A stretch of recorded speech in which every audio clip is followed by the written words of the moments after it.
Hey everybody, welcome to Music City Story Time. I hope that you're having a great day today. Well, we're still in Pete the Cat 5-minute bedtime stories, so let's get started and see what the story is for today.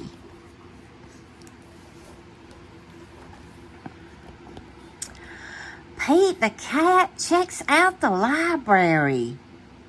Pete's mom is taking him to the library for the first time. Hi, Pete greets the librarian. I'm looking for the perfect bedtime story. The librarian smiles. I think I can help you with that, she says. But first, you're going to need a library card. Cool, Pete says. My own card? That's right, says the librarian. Just for you. Now, how about we find you that book? Oh, going to the library.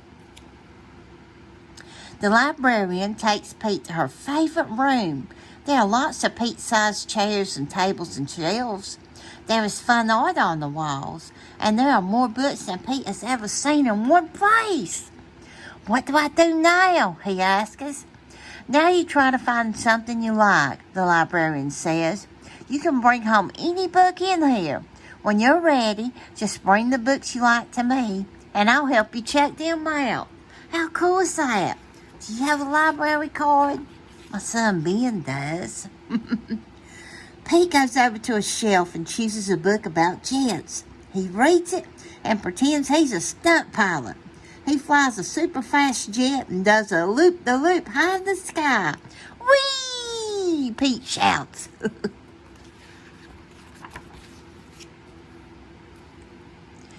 Next, Pete picks a book with a wizard and a unicorn on the cover.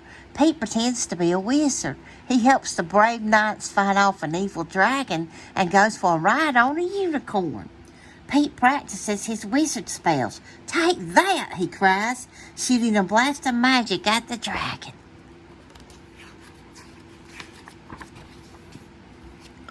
Pete's next book is about bugs. He pretends to be a scientist, studying spiders and ants.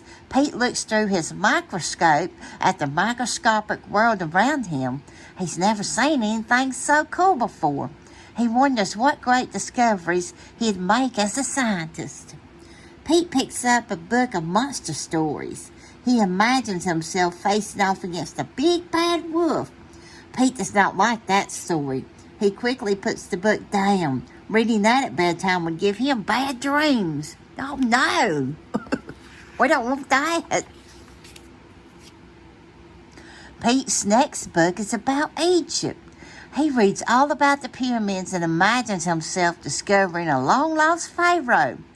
Pete rides his camel across the desert and climbs to the top of the tallest pyramid. He even takes a ride aboard the, Sphinx. No, it's Sphinx. Sphinx, that's it. He even takes a ride aboard the Sphinx. Pete thinks being an explorer would be a great adventure. I hate to get tongue-tied on some words. But that happens, y'all. Pete picks a book with a robot on the cover. He imagines that he is a robot. Bleep, bloop, bleep, Pete says. He moves his arms and legs like a robot. They make a funny whizzing sound as he glides across the room. Pete begins to dance. It is a robot dance party. Next, Pete reads about superheroes. He imagines flying around the city in a cape, chasing bad guys and saving the day. All of Pete's friends cheer for him. Thank you, Pete says, but it's all in a day's work. Super Pete to the rescue!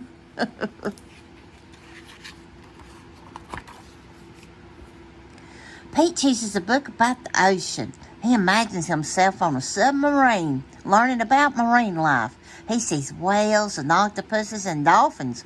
Watch out for that fish, Pete calls as a fish swims by. The world under the ocean is amazing. Pete is glad to have learned more about it. So, says the librarian, interrupting Pete's fantasy. Did you pick one? Pete shakes his head. No, he says, I picked them all. Pete's mom smiles. tonight is going to be one long bedtime. She got a lot of books to read, don't she? What a cute story. I hope you enjoyed it. And listen, always remember, you are special. Until next time.